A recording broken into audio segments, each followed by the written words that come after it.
My dear students, colleagues and friends, fans and followers, every learner of English language, every viewer of my channel, all of you are most welcome to my YouTube channel, that is a village teacher.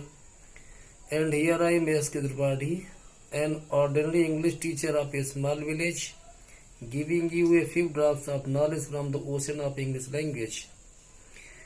And once again I have presented myself before you with a new video that is based on an interesting topic, use of it and there.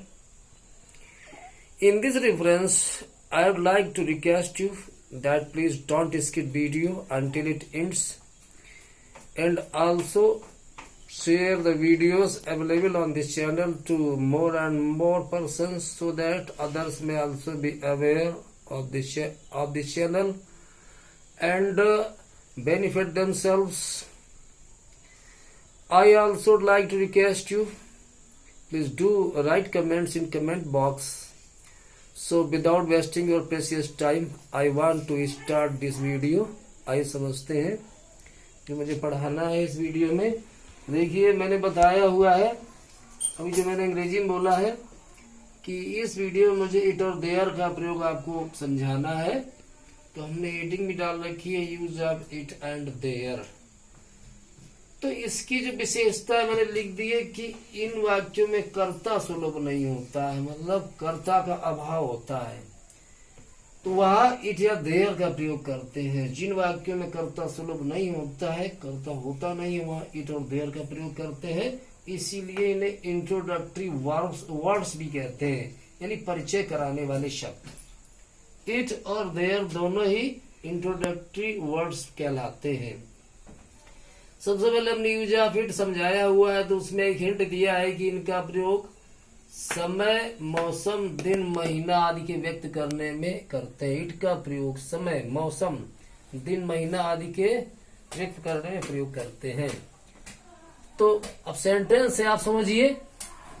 जैसे पहला sentence, अब 2 बजे हैं, तो समय है तो it is 2 o'clock now, अब 2 बजे हैं। ये दिन को व्यक्त किया, आज शुक्रवार है, इट इज फ्राइडे टुडे। महीना सितंबर का महीना है, it is the month of September. पानी बरसना वाले जितने भी वाक्य हैं सिर्फ इट से ही बनते हैं। जैसे आजकल रोज पानी बरसता है तो इट रेन्स डेली नाउअडेज, या पानी बरस रहा है, इट इज रेनिंग, बारिश हो रही, इट इज रेनिंग। ऐसे पानी बरसने वाले वाक्य कहीं भी अबाउट या किसी से बना है, किसी भी टेंस में इट से, चूंकि वह सब्जेक्ट का अभाव है, क्योंकि रेन माने ही पानी बरसना हो जाता है, तो वह सब्जेक्ट क्या बचा, इसलिए इट का प्रयोग कर लेते हैं। आज शाम को बारिश हो सकती है, it may rain today in the evening. अब बारिश होने वाली है, it is about to rain now. लिखा नहीं, मैं अपने मन से बोल रहा हूं। आगे लिखा है कल से बूंदाबांदी हो रही है, हल्का पानी बरसना, बूंदाबांदी होना। अंग्रेजी ड्रिजल है, it has been drizzling since yesterday. बूंदाबांदी होना, बौछार पड़ना, वो हमने परफेक्ट कंटीन्यूअस में टाइम का यूज करके वाक्य बना दिया है। It has been drizzling since yesterday. अगले वाक्य में हमने लिखा हुआ पिछले आधे घंटे से मूसलाधार बारिश हो रही है। It has been raining cats and dogs. मूसलाधार बारिश होना अंग्रेजी मुहावरे हैं to rain cats and dogs, या to rain in torrents. Torrents वगैरह जो लंदन में जो शहर है वहां बहुत बारिश होती है, इंग्लैंड में टोरेंट्स। तो जैसे इंडिया में चेरापूंजी वगैरह में बहुत बारिश होती है, ऐसे वहां टोरेंट्स में बहुत बारिश होती है। तो टोरेंट में पानी बरसना मतलब बहुत ज्यादा बारिश होना। और कैट्स एंड डॉग्स या टू रेन इन टोरेंट्स, ये दोनों ही मुहावरे या मूसलाधार बारिश होने में प्रयोग किए जा सकते हैं। तो हमने किया हुआ है कि पिछले आधे घंटे से मूसलाधार बारिश हो रही है। It has been raining cats and dogs, या it has been raining in torrents for the last half an hour, पिछले आधे घंटे से। और इसमें मौसम के वाक्य कुछ हमने छूट गए लिखने में, तो मैं ओरल बोले दे रहा हूं। जैसे आज बड़ी सर्दी है, तो it is very cold today. कल बड़ी गर्मी थी, it was very hot yesterday. हो सकता है कल भी गर्मी हो, तो इट में आल्सो बी हॉट टुमारो। ऐसे उनका वो भी वाक्य इट से बनते हैं जो मौसम से संबंधित है, तो हमने ओरल बोल दिए। आइए आगे बढ़ते हैं। हमने वाक्य लिखा हुआ है पक्षियों को मारना पाप है। तो पक्षियों को मारना एक ये वहाँ जो इन्फिनिटिव का प्रयोग आगे कर दिया, इट का यहाँ यूज है पक्षियों को मारना पाप है। It is a sin to kill the birds. तो टू किल जो आया इन्फिनिटिव है, लेकिन यहाँ इट का प्रयोग करना पड़ा है उस वाक्य को पूरा करने के लिए। पक्षियों को मारना पाप है। It is a sin to kill the birds. पानी के बिना जीवन असंभव है, पानी के बिना जीना संभव है। It is impossible to live without water. It is impossible to live without water. पर्वत पर चढ़ना कठिन है। It is difficult to climb a mountain. Climb के साथ में प्रीपोजिशन नहीं लगाते, क्लाइंब का मतलब ऊपर ही जाना, नीचे आते तो क्लाइंब डाउन लिखते हैं फिर। It is difficult to climb a mountain. और बाहर अंधेरा छा रहा है। तो it is getting dark outside. Get dark, अंधेरा छा रहा बाहर की तरफ। आउटसाइड, केवल आउट से काम नहीं चलेगा। It is getting dark outside, ये भी सही है। It is growing dark outside, वो भी सही है। गेट डार्क, अंधेरा छाना। ग्रो डार्क, अंधेरा छाना। अगला वाक्य हम लिखा इससे कोई फायदा नहीं है। तो it is of no use. ये किसी काम का नहीं है, किसी फायदे का नहीं, किसी लाभ का नहीं है। It is of no use, इससे कोई फायदा नहीं है। वहां जाने से कोई फायदा नहीं है। It is no use of, it is of no use to go there. It is of no use, आप पहले आ चुका है तो टू से बना दिया। It is of no use, ये किसी काम का नहीं, क्या टू गो देयर, वहां जाना। या it is no use of going there, वहां जाने का कोई लाभ नहीं है। तो यूज के बाद में आप आया तो जीरण चला हुआ है। वहां यूज के बाद में आप नहीं इसलिए टू लगा बना दिया। It is of no use to go there या it is no use of going there, वहां जाने से कोई फायदा नहीं है। दूसरों को धोखा देना बुरी बात है, तो ये बुरा है। दूसरों को धोखा देना इट इज बैड, ये बुरा है, अर्थात ये बुरी बात है। बात के अंग्रेजी में बहुत कम लिखते हैं, तो ऐसा सेंटेंस ये भी है, दूसरों को धोखा देना बुरी बात है। It is bad to cheat others. Cheat पर ठगना, धोखा देना, डिसीव, और चीट पर धोखेबाज भी होता है। It is bad to cheat others. गरीबों की मदद करना अच्छी बात है, तो ये अच्छा है, इट इज गुड। या टू हेल्प द पुअर, गरीबों की मदद करना। ये कुछ वाक्य हम नीट पे दिए हुए हैं, तो इनके यूज को समझिए और वीडियो को शेयर भी कर दिया करें। ये आप लोगों का दायित्व है, ताकि पढ़ने वाले लोगों के बीच में इसकी पहचान बने, वहां तक ये वीडियोस पढ़ाई के पहुंचे। क्योंकि इसकी वैल्यू वही लोग करेंगे जो पढ़े लिखे हैं, लेकिन जो पढ़ाई से काफी दूर हैं उनके लिए तो उसको ज्यादातर निगलेक्ट करते रहेंगे। यूज ऑफ देयर समझाया हुआ। इन वाक्यों में प्रायः स्थान का बोध होता है। स्थान वहां लिखा भी होता है, स्थान वहां छुपा भी होता है। जैसे पहले वाक्य में लिखा लोटे में ठंडा पानी, तो स्थान दिया गया कहाँ पानी ठंडा, तो लोटे में। तो लोटे में ठंडा पानी बनाते कैसे, वहां है ठंडा पानी लोटे में। लोटे में ठंडा पानी है, बनाते ऐसे, वहां है ठंडा पानी लोटे में। वहां है देयर इज ठंडा पानी कोल्ड वाटर लोटे में इन द जग। लोटे में ठंडा पानी है, there is cold water in the jug. तालाब में रंगीन मछलियां है, तो वहां है रंगीन मछलियां तालाब में। यहाँ भी स्थान दिया तालाब में, वहां है रंगीन मछलियां तालाब में। देयर आर, वहां है रंगीन मछलियां coloured fish in the pond, तालाब में, अर्थात तालाब में रंगीन मछलियां हैं। ऐसे बनाएंगे। मेरे स्कूल में 5 विद्यार्थी, 15 अध्यापक और 10 चपरासी हैं।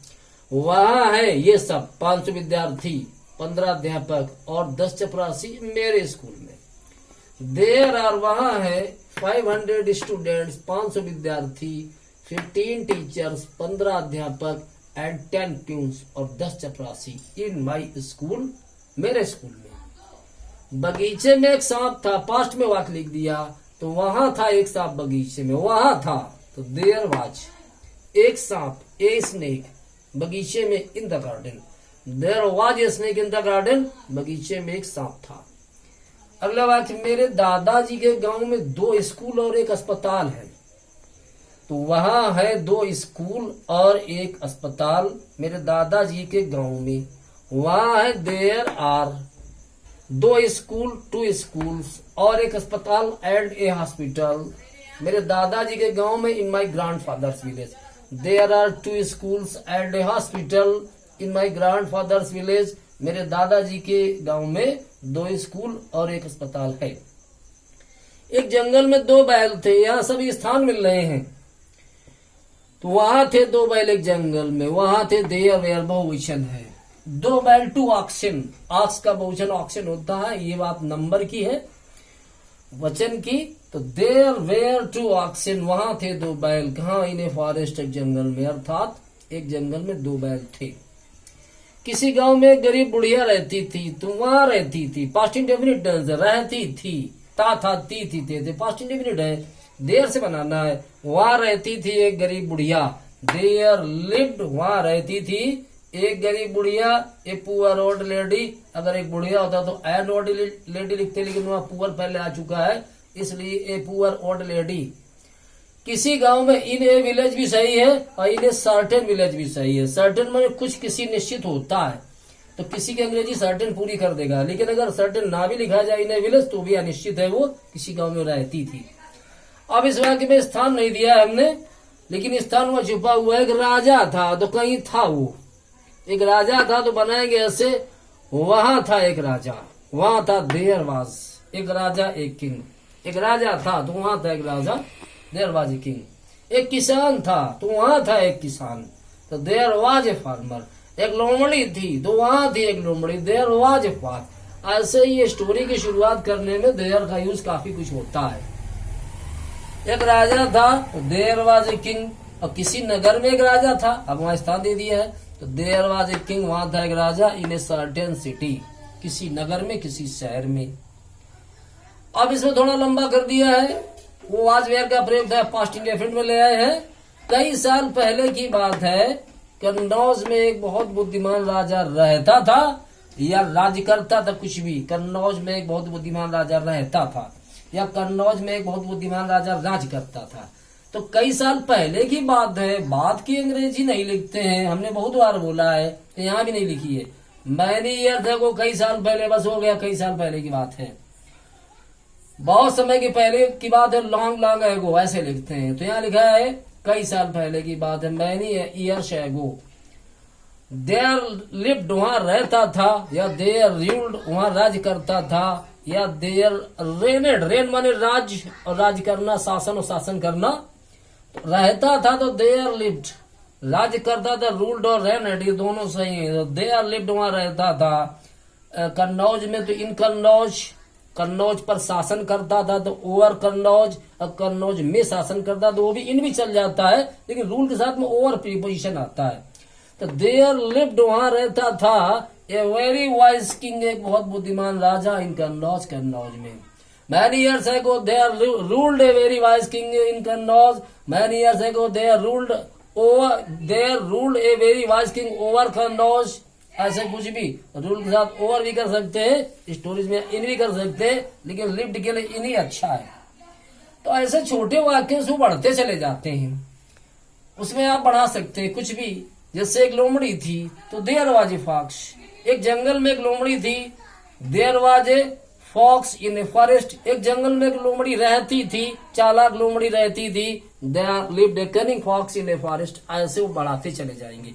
तो लास्ट में एक वाक्य हमने खूब लंबा कर दिया है और उसका ट्रांसलेशन भी किया हुआ है। बहुत समय पहले की बात है कि नागालैंड के एक घने जंगल के पास एक गरीब बूढ़ा किसान अपने 4 जवान बेटों के साथ पीपल के पेड़ के नीचे घास फूस से बने छप्पर की छत और मिट्टी की दीवारों वाली झोपड़ी में प्रसन्नता पूर्वक रहता था। जानबूझ के हमने सेंटेंस जो हिंदी अपने मन से लंबी की है, ये दिखाने के लिए छोटे वाक्यों से आप धीरे धीरे बढ़ाते चले जाते हैं। तो यहाँ बीच में ही बढ़ाया हुआ है, लिखा है बहुत समय पहले की बात है कि नागालैंड के एक घने जंगल के पास एक गरीब बूढ़ा किसान अपने 4 जवान बेटों के साथ पीपल के पेड़ के नीचे घास फूस से बने छप्पर की छत और मिट्टी की दीवारों वाली झोपड़ी में प्रसन्नता पूर्वक रहता था। तो बहुत समय पहले की बात है, मैंने लिखा हुआ है लॉन्ग लॉन्ग एगो, बहुत समय पहले की बात है।